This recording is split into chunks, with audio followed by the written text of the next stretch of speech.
Halo, selamat sore teman-teman semuanya. Terima kasih yang udah join tepat waktu banget 4.20 di sesi IG Live kita sore ini. Perkenalkan dulu sebelum kita menyambut narasumbernya. Perkenalkan, nama saya Richelle. Saya adalah volunteer di TEDx Jakarta sebagai tim communicationsnya. Nah, hari ini kita akan ngobrol-ngobrol sama Kak Ayu Kartika Dewi dalam menyambut event kita tanggal 21 nanti, TEDx Jakarta Women. Jadi TEDx Jakarta Women ini adalah event pertama kita yang tergabung dengan TED Women secara global. Dan sebenarnya kita mau menselebrasi tokoh-tokoh perempuan yang telah menjadi kreator ataupun membawa perubahan di lingkungannya gitu. Dan tahun ini kita akan mengangkat tema Fearless, di mana kita pengen mengajak teman-teman untuk keluar dari segala keterbatasan kita terkait gender, terkait inequality dan lain-lain, dan kita keluar dari keterbatasan ataupun ketakutan yang kita miliki. Oke, jadi kayaknya Kayu udah join nih. Sebentar kita welcome dulu. Oke, Kak Ayu apakah sudah bisa join? Hai Kak Ayu, Halo, apa kabar? kabar baik. Kamu gimana kabar? Baik, Alhamdulillah hari ini udah nungguin dari tadi ya, jam-jam tanggung. Kayak Udah mau beres mulai makan tapi siang, belum. tapi belum sampai makan malam gitu. Betul, betul. Jam 4.20 lagi ya. Ini yang bikin jadwal iseng Mm-mm. banget sebenarnya. Jadi bikin deg-degan sebentar. Itu jam 4 apa enggak? Gitu. Bener, dari tadi udah biasanya kan mulai jam 4 ya, tapi kita jadi nungguin nih 20 menit lagi, 20 menit lagi. Oke. Oke teman-teman, terima kasih yang udah join. Jadi hari ini aku udah sama Kak Ayu, kita akan diskusi ngobrol-ngobrol santai soal Breaking the Glass Ceiling, Why Failures Matter. Nah, terima kasih nih Kak Ayu, udah minggu sore, harusnya bisa santai, tapi malah mau dicuri sedikit waktunya untuk teman-teman di TEDx Jakarta. Nah, sebelumnya aku boleh perkenalan Kak Ayu dulu ya. Boleh Jadi dong. Silakan Rachel. Kak Ayu ini pastinya teman-teman udah pada tahu juga, sekarang beliau adalah staf khusus Presiden RI, keren banget tentu saja. Dan selain itu, sebelumnya beliau juga bekerja sebagai staf khusus Gubernur DKI Jakarta, terus pernah kerja corporate juga di Consumer Insight Manager di PNG, bahkan dulu sebelumnya lagi pernah mengajar di sebagai guru SD di Maluku Utara, terus juga mendirikan aktif berbagai inisiatif gerakan sosial seperti ajakgerak.id, Sabang Merauke, Milenial Islami, dan Perempuan Gagal serta Toleransi.id. Nah, hari ini Kak Ayu kira-kira bakal pakai topi yang mana ya untuk diskusi kita? Pakai Banyak kaosnya sih, banget kaos perempuan topinya. gagal. Perempuan gagal. Iya, hari ini karena kita pengen ngomongin soal woman empowerment, breaking the glass ceiling. Jadi, hari ini Kak Ayu mewakili perempuan gagal ya, Kak Ayu ya. Iya. Oke, mungkin kita langsung masuk aja ya Kak ke diskusinya karena waktunya nggak banyak dan I'm aware you still have another agenda after this IG live. Nah, Kayu, kan kita kan topik di event Sabtu minggu depan tanggal 21 itu kan sebetulnya obrol tentang gender equality, tentang women empowerment gitu. Hmm. Dan aku sendiri ngeliat Kayu sebetulnya udah banyak banget pengalamannya di berbagai bidang, dari corporate sampai ke gerakan sosial, dan pastinya sekarang banyak teman-teman juga yang look up Kak Ayu gitu sebagai sosok yang menjadi inspirasi mereka gitu. Baik itu mungkin yang perempuan ataupun laki-laki gitu ya. Kita kan juga Hmm. pasti dengan tidak sengaja kita touch different types of people. Nah, mungkin Ya. spesifik hari ini aku pengen nanya ke Kak Ayu.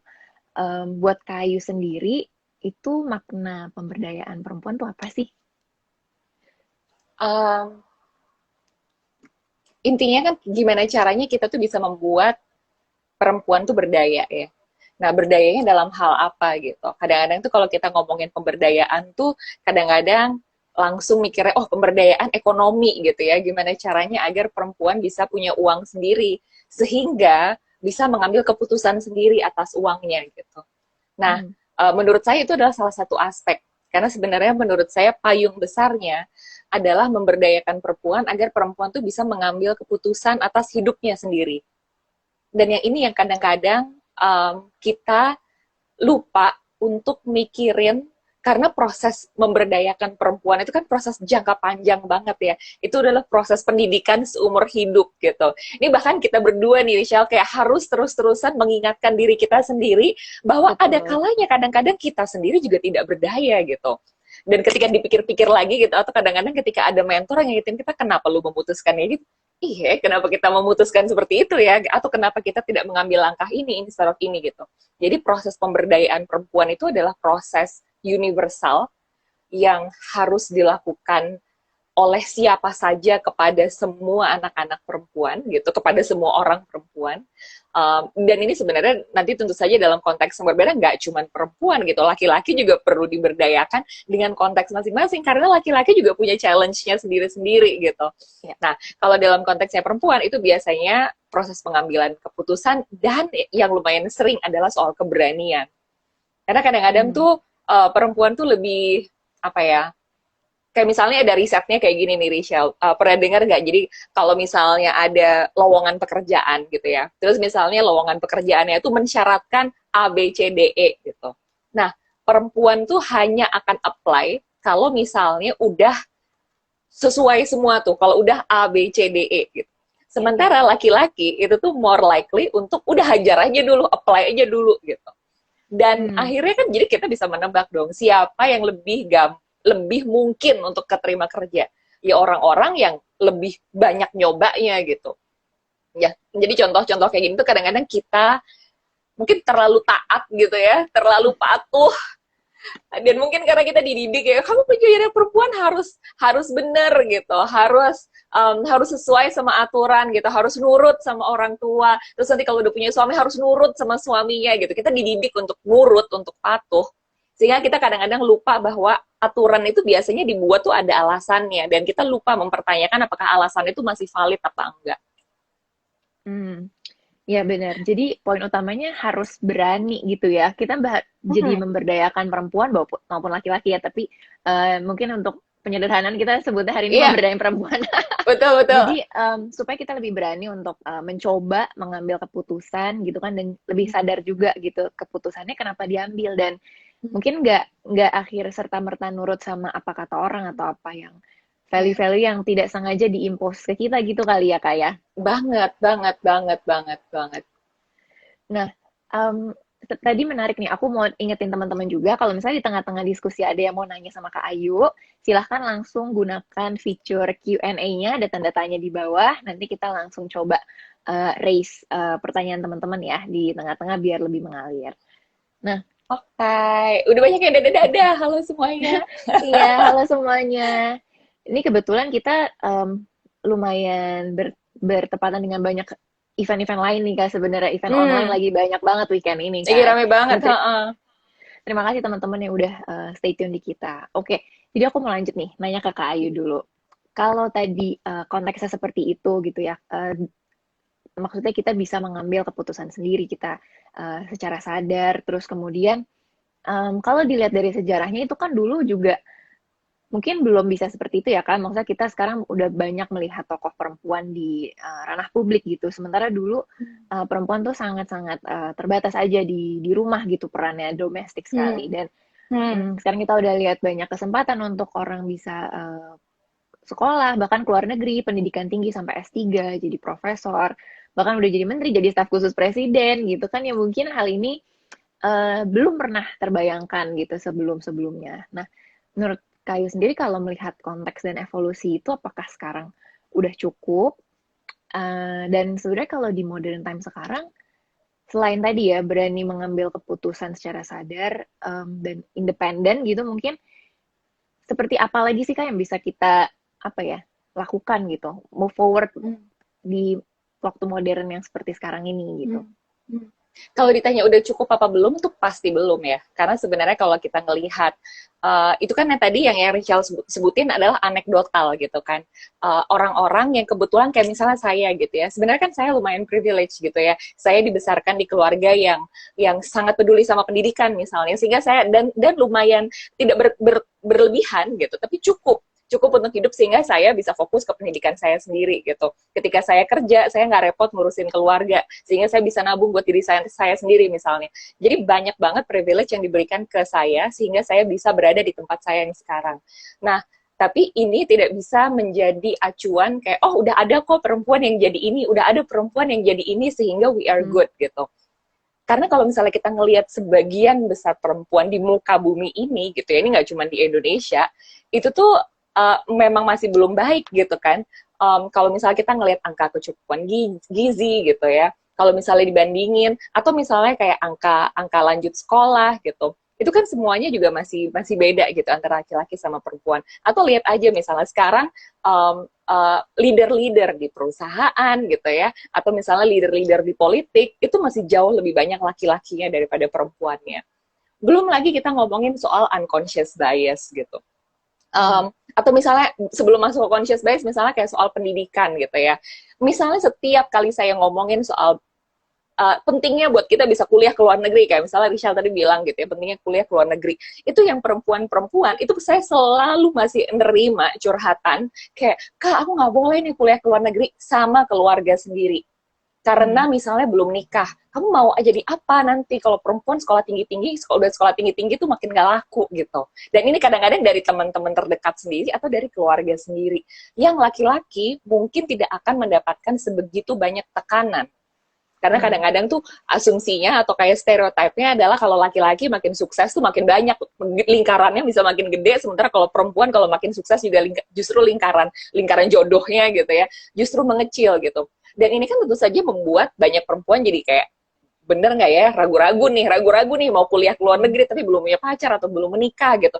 Bener nggak? Jangan, terus kadang-kadang malah jadi terus menunda-nunda, kadang-kadang jodohnya juga belum tentu dapet gitu. Akhirnya banyak proses cita-cita yang kemudian jadi terhambat karena ada kungkungan tuntutan sosial yang ada di sekitar kita yang biasanya hanya berlaku untuk perempuan gitu. Nah, belum lagi unconscious bias. Jadi misalnya nih, kalau kita lagi ngomongin, misalnya salah satu riset yang saya sampai sekarang tuh masih sering nggak habis pikir gitu, tapi I can understand. Jadi misalnya ada riset yang bilang, jadi waktu itu tuh sekelompok orang gitu ya, mereka kan ikut riset bareng-bareng gitu. Terus mereka tuh dikasih sebuah cerita tentang seorang entrepreneur. Pokoknya entrepreneurnya ini tuh jadi dia pengusaha startup gitu kan, masih muda, pengusaha startup, terus kayak sangat driven, sangat ambisius gitu. Kalau ngasih feedbacknya straightforward aja gitu. Nah, separuh peserta itu tuh dikasih namanya tuh Heidi nama perempuan gitu. Nah terus yang setengah pesertanya lagi itu dikasih tahu bahwa nama si entrepreneurnya itu namanya Howard, nama laki-laki. Nah ternyata terus kan ditanyain, kira-kira menurut kamu gimana nih si entrepreneur ini gitu. Dan ini jawabannya mengejutkan banget karena orang-orang yang mendapatkan cerita tentang si Heidi, ini padahal ceritanya sama persis nih ya, si Heidi itu kan juga ini ceritanya sama persis, cuma diganti nama doang nih, satu nama Heidi, satu nama Heidi nama perempuan, satu namanya Howard nama laki-laki gitu. Nah ini ceritanya sama persis, orang-orang tuh bilang kayak, oh Heidi itu ambisius, Heidi itu galak, aku nggak mau kerja bareng sama Heidi. Sementara kalau yang laki-laki nih, si Howard gitu, dia dibilang, si Howard itu orangnya driven, gigih gitu. Aku mau bekerja sama dia gitu.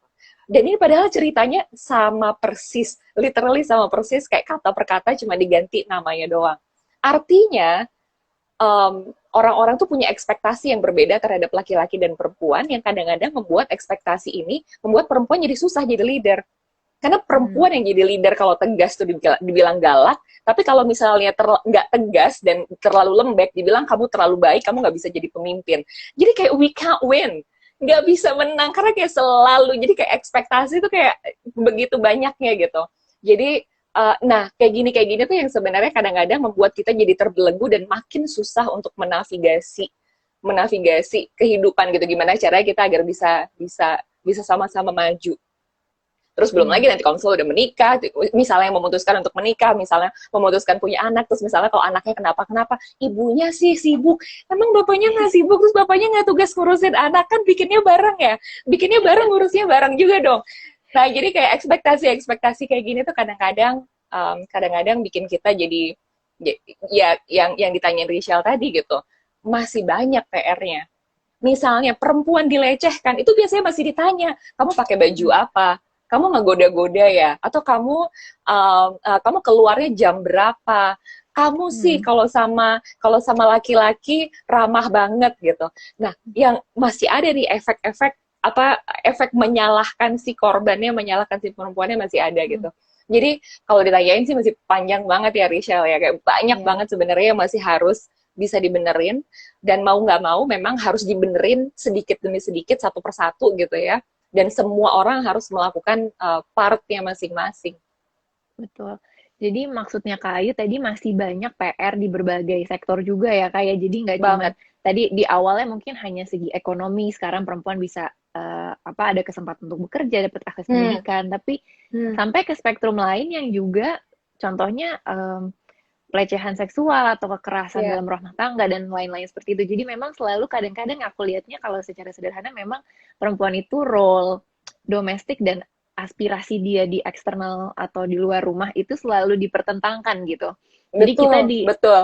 kita sebagai individu perempuan, aku sendiri ya, ini mungkin semi curhat, jadi tapi memang pasti kita mengalami itu gitu.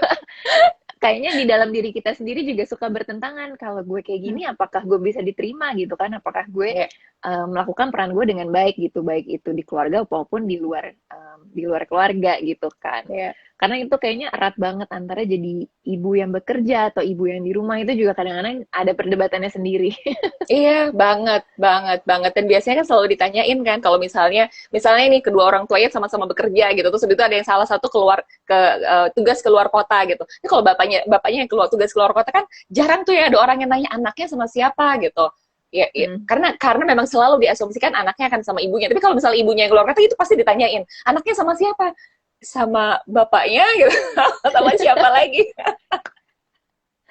Karena diasumsikan anaknya selalu nempel sama ibunya, dan ini adalah kebiasaan-kebiasaan yang kadang-kadang tuh kita nggak sadar gitu. Dan makanya nih ya, ini buat yang lagi pada nonton nih ya, ada beberapa misalnya teman-teman perempuan yang belum menikah gitu, cari pasangan yang sepakat pada kesetaraan, karena orang itu biasanya udah punya persepsi-persepsi dalam diri gitu ya, udah punya unconscious bias yang agak susah diubah sambil jalan gitu. Jadi ya sejak awal masukkan itu dalam kriteria seleksi. Kalau kita lagi mau menyeleksi pasangan gitu ya, jangan cuma dicari yang kira-kira kerjaannya ini, atau kira-kira yang sifatnya kayak gini gitu, atau yang apanya begini gitu. Uh, uh, tapi cari juga secara nilai gitu ya, secara value, secara kesetaraan. Dia bakal ngelarang-ngelarang saya apa enggak? Dia bakal mendukung saya nggak kalau misalnya saya memilih jalur karir seperti ini? Misalnya saya memilih jalur pendidikan seperti ini. Kalau misalnya enggak, karena misalnya kayak katanya Sheryl Sandberg ya, keputusan untuk memilih pasangan itu adalah keputusan karir terbesar yang bisa dilakukan oleh perempuan.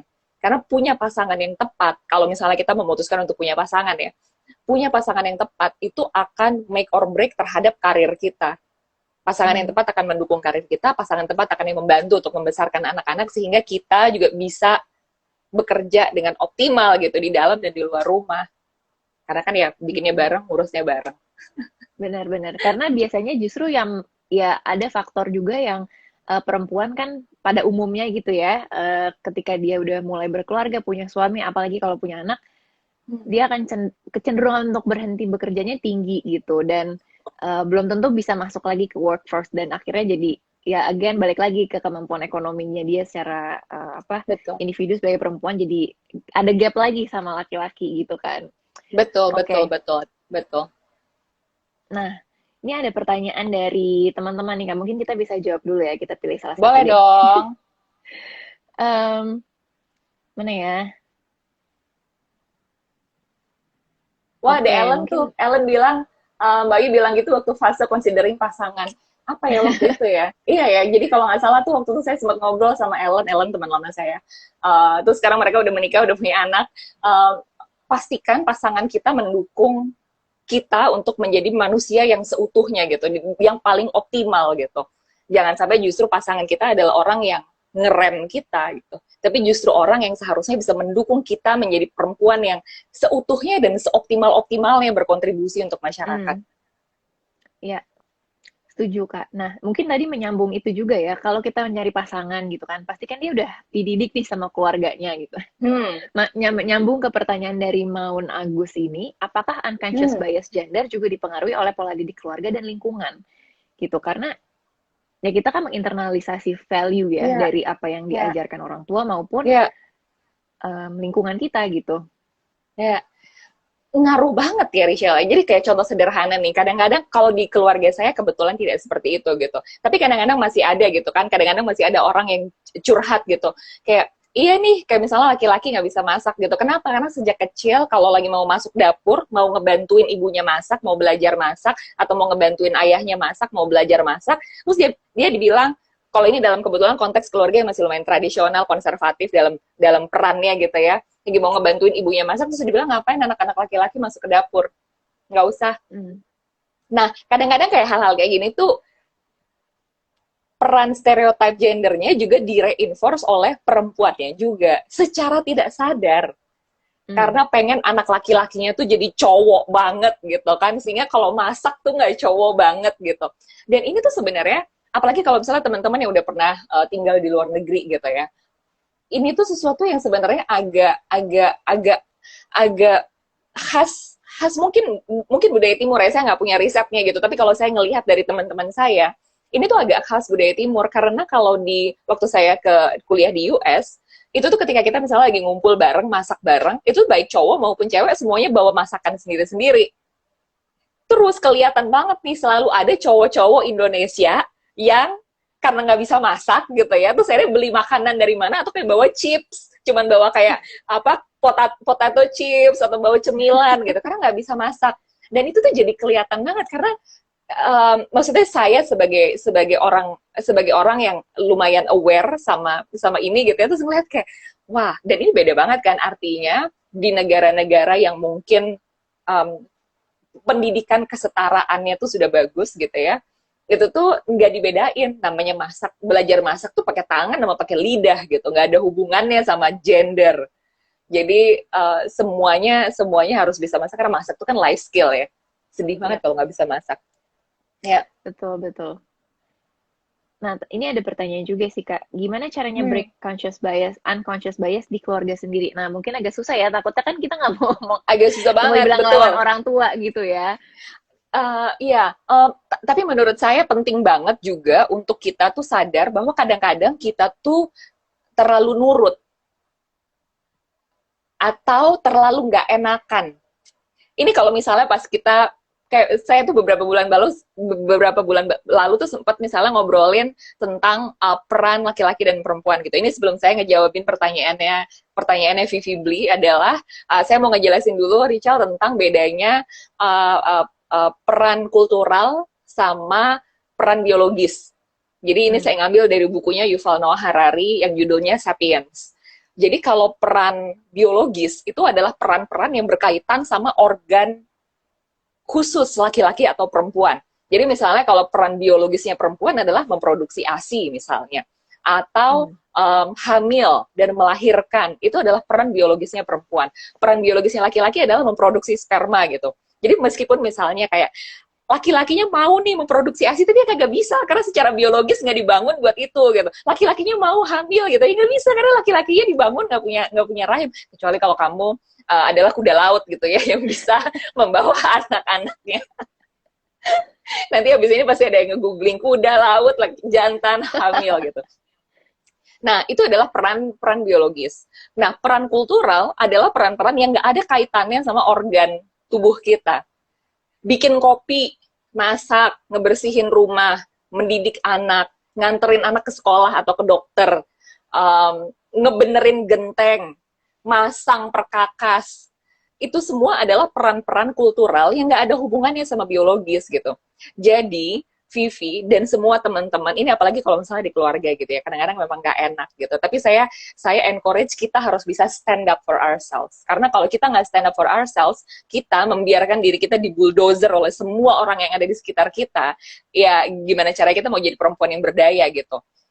Memberdayakan perempuan tuh mulai dari diri kita sendiri. Jangan-jangan kita menjadi perempuan yang tidak berdaya padahal kita belum mencoba. Jadi misalnya nih, Hmm.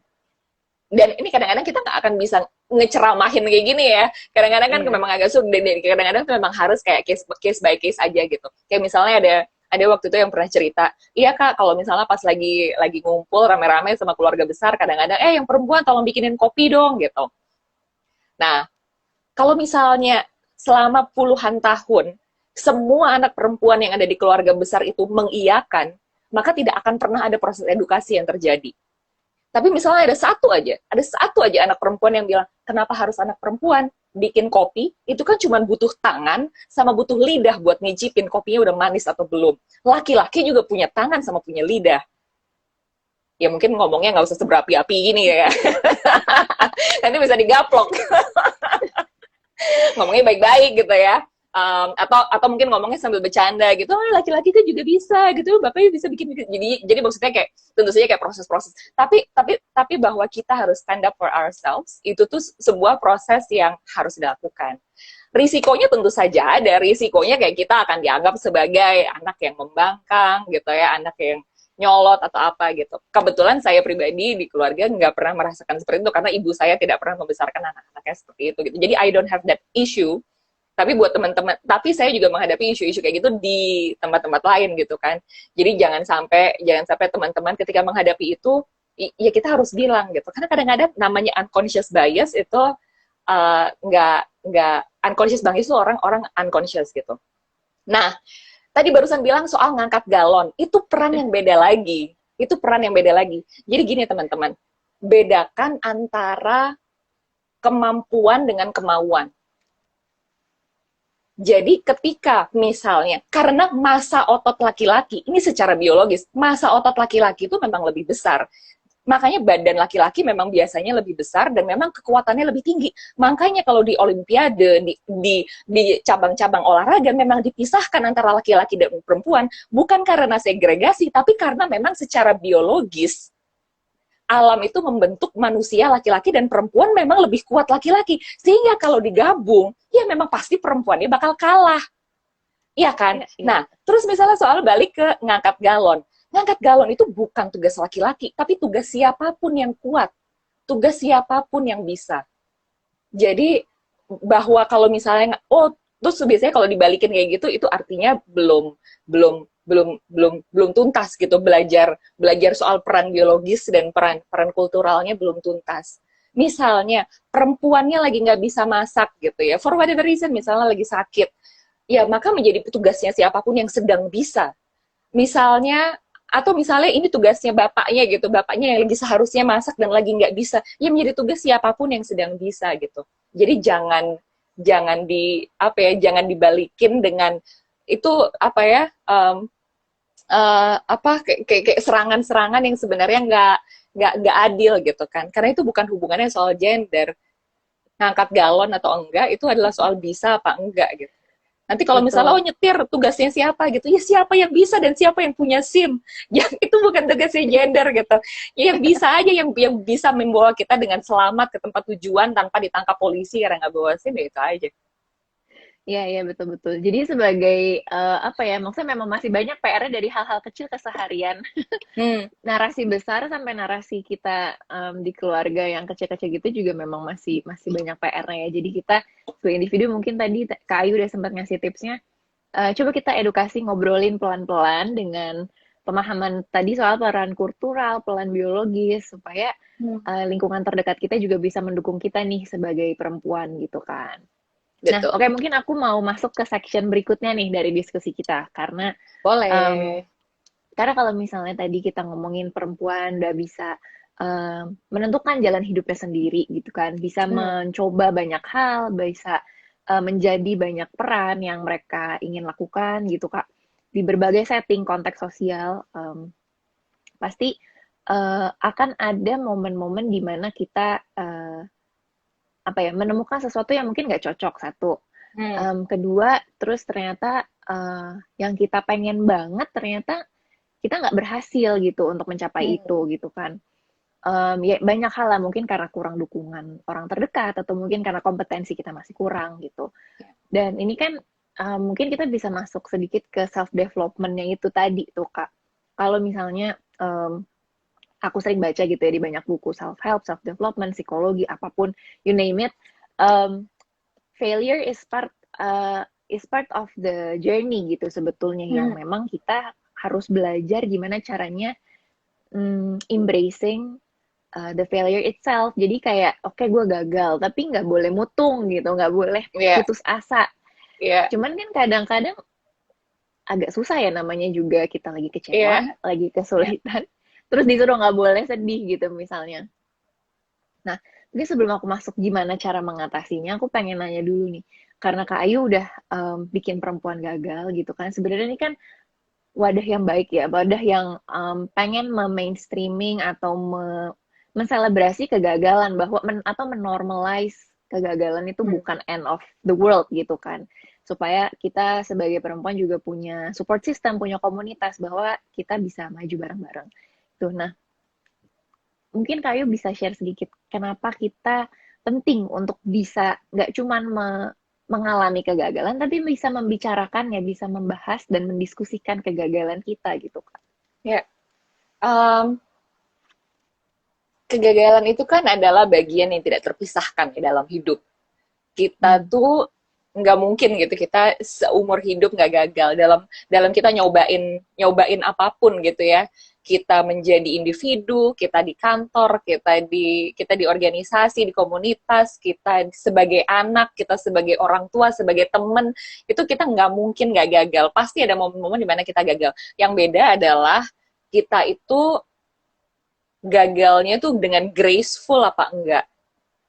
Dan kita tuh belajar nggak dari kegagalan itu. Karena kadang-kadang ada orang yang gagal tapi kemudian menutupi kegagalan. Atau misalnya ada gagal tapi kemudian pura-pura nggak gagal dan pura-pura baik-baik saja. Yang sebenarnya justru hal-hal kayak gini tuh membuat kita malah jadi semakin susah untuk belajar dari kegagalan kalau kita nggak pernah belajar dari kegagalan yang beneran udah terjadi gitu. Jadi yang pertama sih, kegagalan itu bagian yang tidak terpisahkan. Bedanya adalah cara kita menghadapinya dan apakah mereka cerita apa enggak gitu. Karena kadang-kadang nggak semua orang mau cerita tentang kegagalannya. Nah, kemudian ke pertanyaan yang kedua, kenapa penting buat kita ngomongin kegagalan? Karena kegagalan itu kan masih dianggap sebagai sesuatu yang tabu ya. Kita tuh malu kalau kita gagal gitu. Aduh, dan apalagi kalau misalnya kita ngelihat gitu kan, orang-orang yang diundang di TEDx adalah orang-orang yang sukses gitu kan, orang-orang yang diundang ke sini gitu, orang-orang yang sangat inspirational gitu. Kemudian kita jadi jarang ada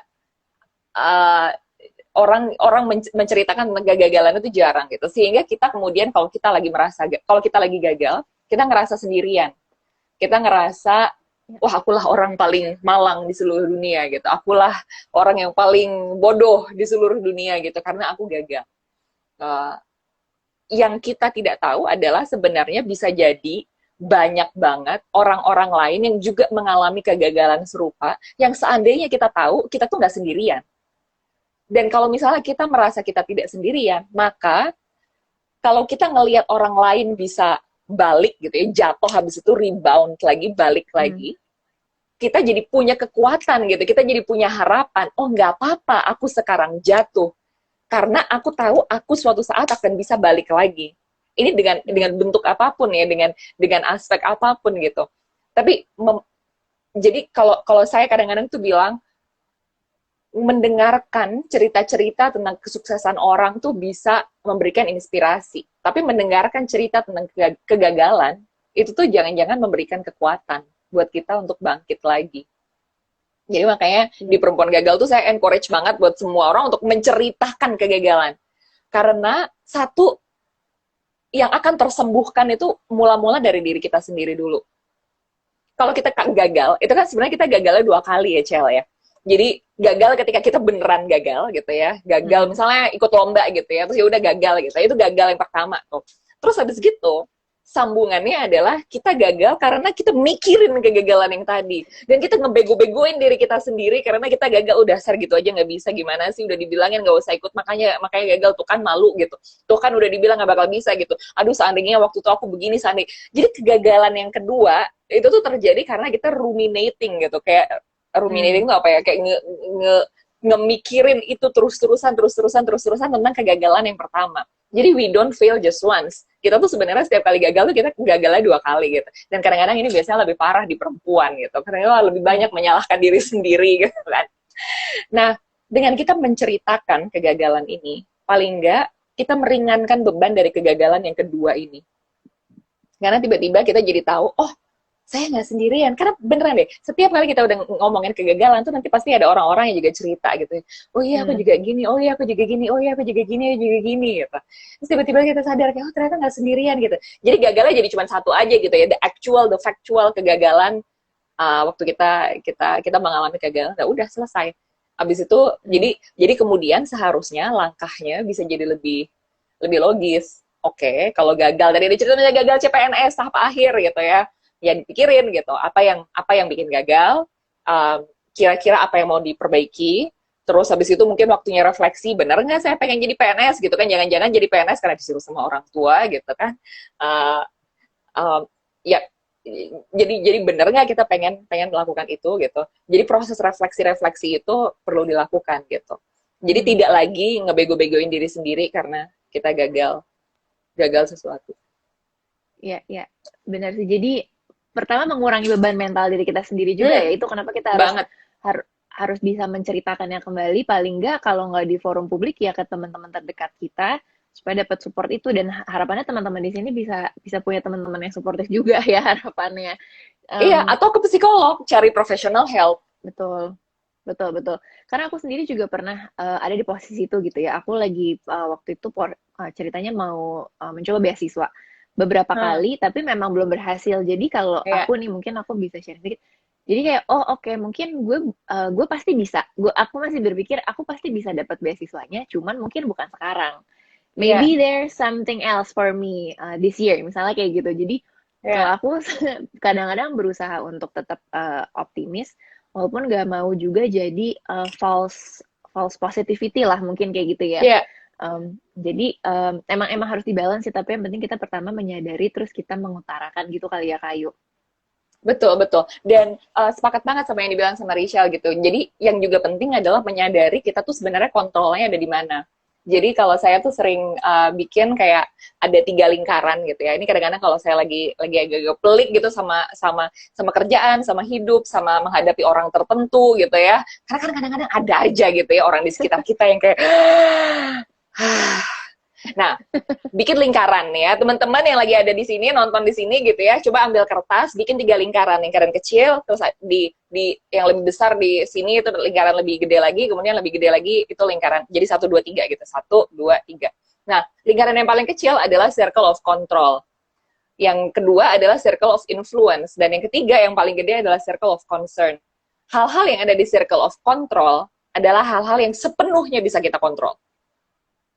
Hal-hal yang ada di circle of influence adalah hal-hal yang bisa kita pengaruhi, kita influence, tapi nggak sepenuhnya bisa kita kontrol.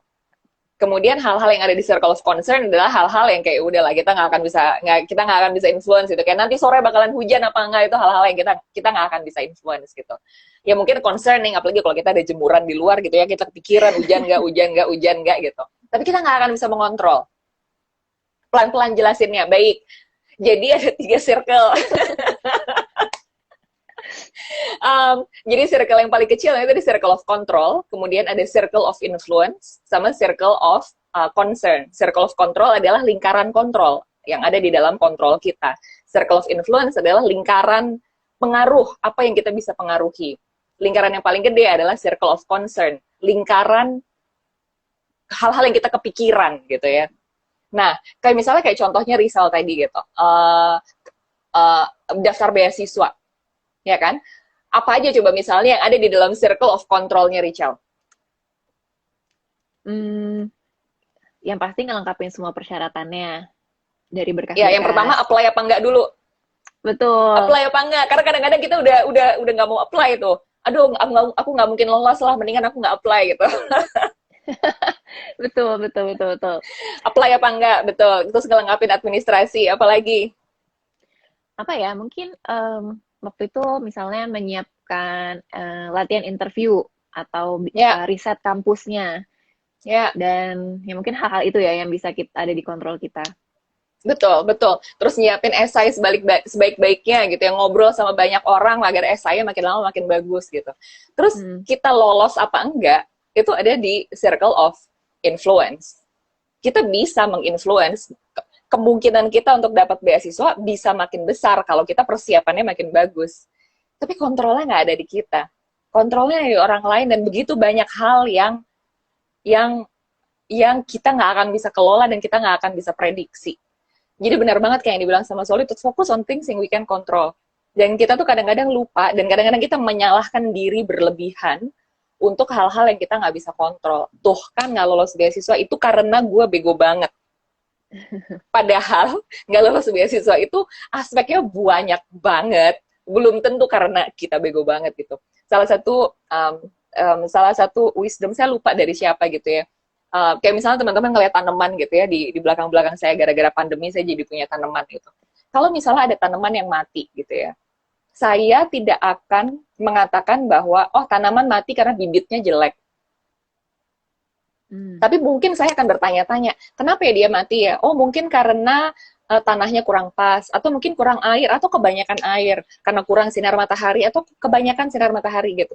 Jadi kita fokus on hal-hal yang ada di sekitar dia, yang membuat dia tumbuh subur atau tidak tumbuh subur. Hmm.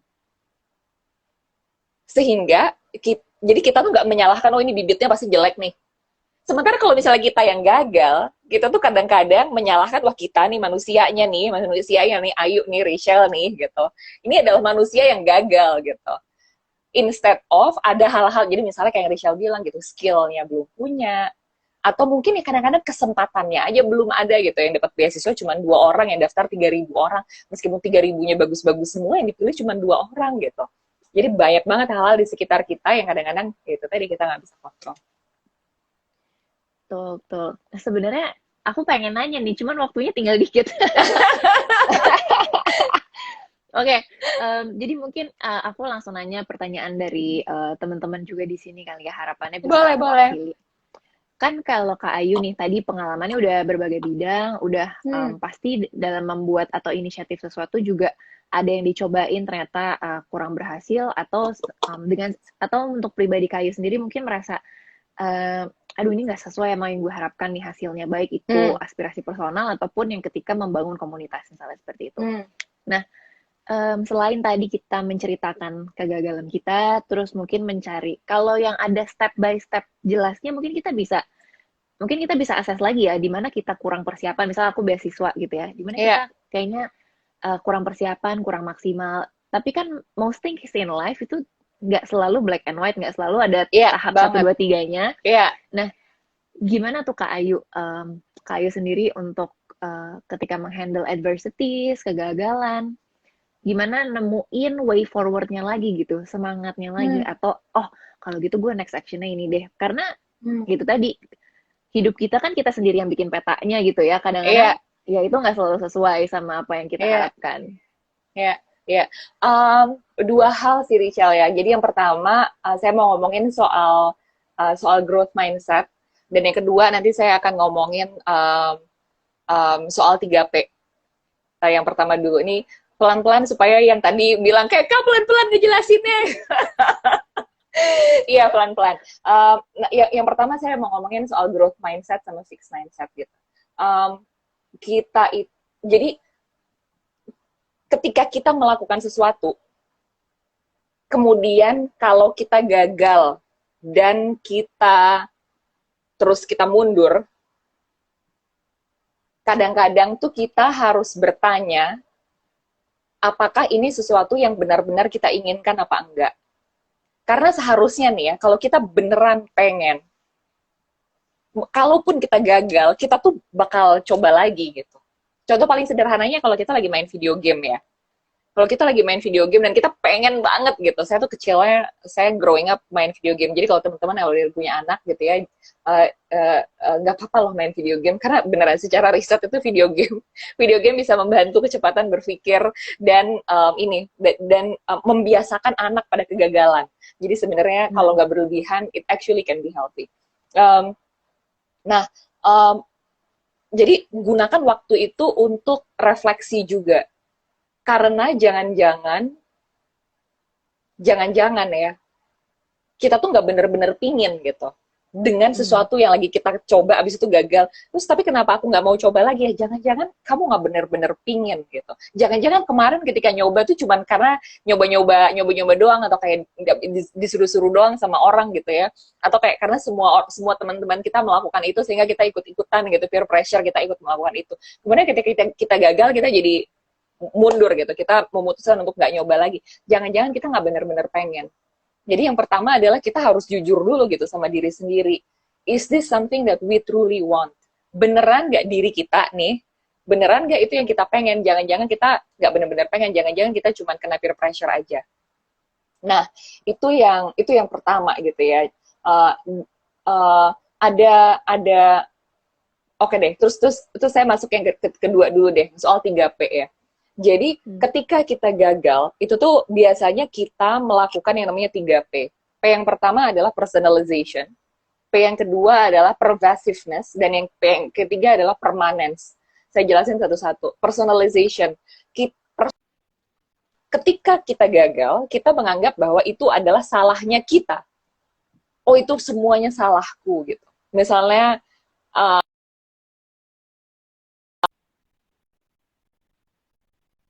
kemarin melakukan seperti ini, seandainya aku begini, seandainya aku bisa lebih cepat begini, atau misalnya kalau kita gagal dapat beasiswa gitu, terus kayak oh ini semua salahku, aku dulu seharusnya bisa kayak gini, aku seharusnya bisa, jadi kayak begitu banyak aku salah yang itu tuh membuat kita jadi nggak sehat, jadi nggak. Yang pertama adalah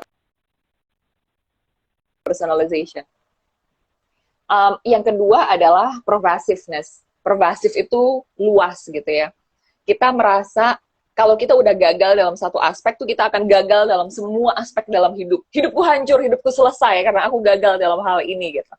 Padahal sebenarnya enggak. Padahal bisa jadi itu kita gagal ya cuma dalam satu aspek itu aja. Tapi ya kita akan tetap bisa bangkit dan akan melakukan hal lain di aspek itu, dan aspek-aspek lain bisa jadi nggak akan terdampak gitu. Itu yang Hmm. pervasiveness. Dan yang ketiga adalah permanence.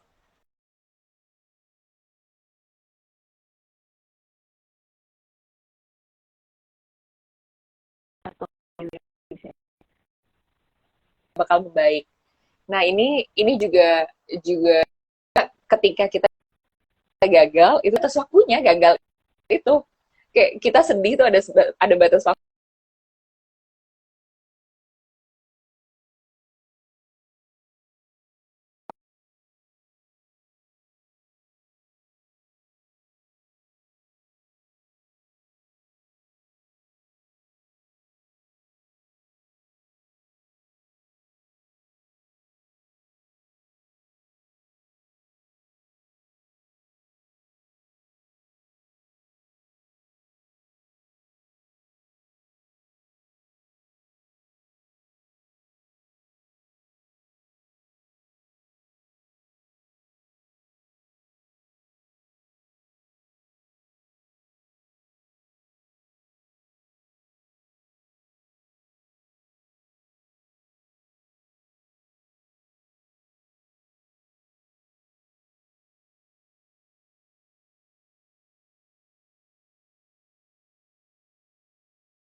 Halo, apakah Hai, sudah tersambung? sudah Hai udah Kak kedengeran. Ayu, sorry.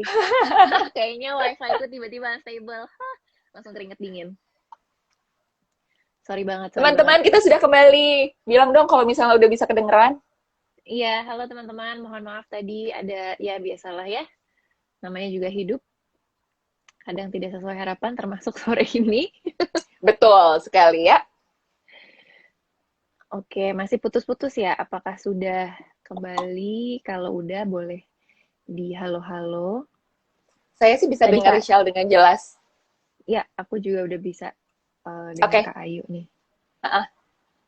Oke, kita lanjut aja kali ya kan, nanti kan ini ke Boleh? save, jadi Mm-mm. teman-teman bisa menyimak lagi. Oke. Tadi sampai mana? Aku tadi lagi dengerin soal pervasiveness. Mm-mm. Aku nggak tahu Terus apa yang Kak Ayu udah, terakhir, ya. udah sampai yang ketiga. Jadi yang pertama personalization, terus abis itu pervasiveness, dan yang terakhir adalah permanence. Jadi kalau Mm-mm. personalization tuh kalau kita gagal, kita menyalahkan diri kita sendiri, seolah-olah kita adalah manusia serba bisa yang semuanya ini salahnya kita gitu ya. Terus yang kedua adalah pervasiveness, kita gagal dalam satu aspek, kemudian kita mengira itu semua aspek dalam hidup kita akan gagal. Terus habis itu yang ketiga adalah permanence, kita mengira kalau kita gagal sekarang, hidup kita selesai. Padahal hidup kita Hmm. masih panjang, moga-moga. Dan gagal itu ada durasinya gitu, ada batas waktunya gitu. Ya udah gagal tuh ya ketika itu aja. Dan setelah itu sebenarnya kita bisa bisa bisa bangun lagi gitu, bisa jalan lagi dan bisa melakukan banyak hal lain. Jadi ya kadang-kadang jangan sampai kita terjebak dalam tiga hal itu kalau kita gagal. Hmm. Ya, jadi kita kalau misalnya mengalami kegagalan, pertama kita harus bisa mundur lagi ya Kak tadi kalau Kak Ayu bilang Ya, mundur melihat bahwa oke ini gagal hanya saat ini saja dan ada faktor lain yang lebih besar di luar saya sebagai individu gitu kan. Dan gagalnya bukan selamanya dan atau gagal di semua aspek dalam kehidupan gitu ya. Hanya gagal di ya, titik yang ini gitu. ya, ya, Tuh. betul banget. Nah, mungkin kaitannya dengan growth mindset gimana tuh Kak? Kalau kita udah bisa mundur sedikit, um, apakah gimana cara kita bisa tahu apakah kita punya growth mindset atau fixed mindset? Gimana kita mengukurnya?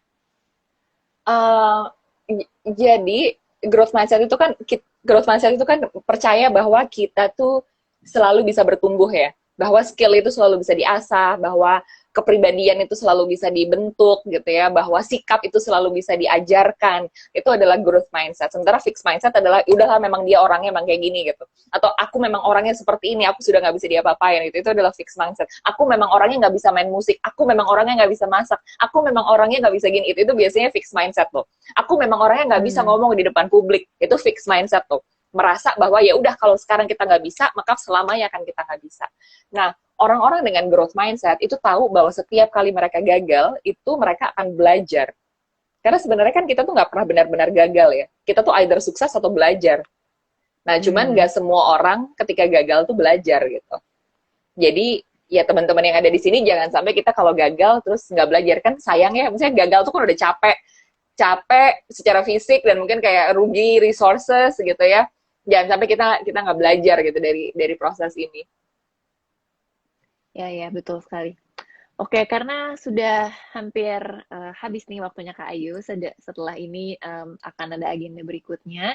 Terima kasih banyak Kak Ayu. Semoga diskusinya sore ini bisa membantu teman-teman untuk menavigasi kembali gitu ya rencananya gimana, apakah sudah sesuai dan gimana kalau misalnya kita ketemu situasi yang nggak sesuai harapan atau bahkan bener-bener gagalnya tuh hitam putih gitu. Tapi Ya, harapannya teman-teman setelah mendengarkan ini bisa menemukan cara untuk bangkit dan semangat lagi dan take action untuk move on ya, move forward gitu supaya nggak muter aja di kegagalannya. Mungkin butuh curhat langsung ke perempuan gagal oh iya dong, untuk iya dong. menceritakan Kita lagi bikin yang pengalamannya namanya gitu. relung gagal nih. Jadi di mana teman-teman bisa nanti ada topik-topiknya gitu. Kayak misalnya topik yang pertama tuh tentang kekerasan seksual gitu. Itu banyak yang cerita tuh ada yang secara anonim, ada yang ada yang cerita aja kayak nama saya ini dan bahkan nyalain video gitu. Ada juga yang terus kayak misalnya tema selanjutnya kemarin tentang single shaming, tentang single gitu ya.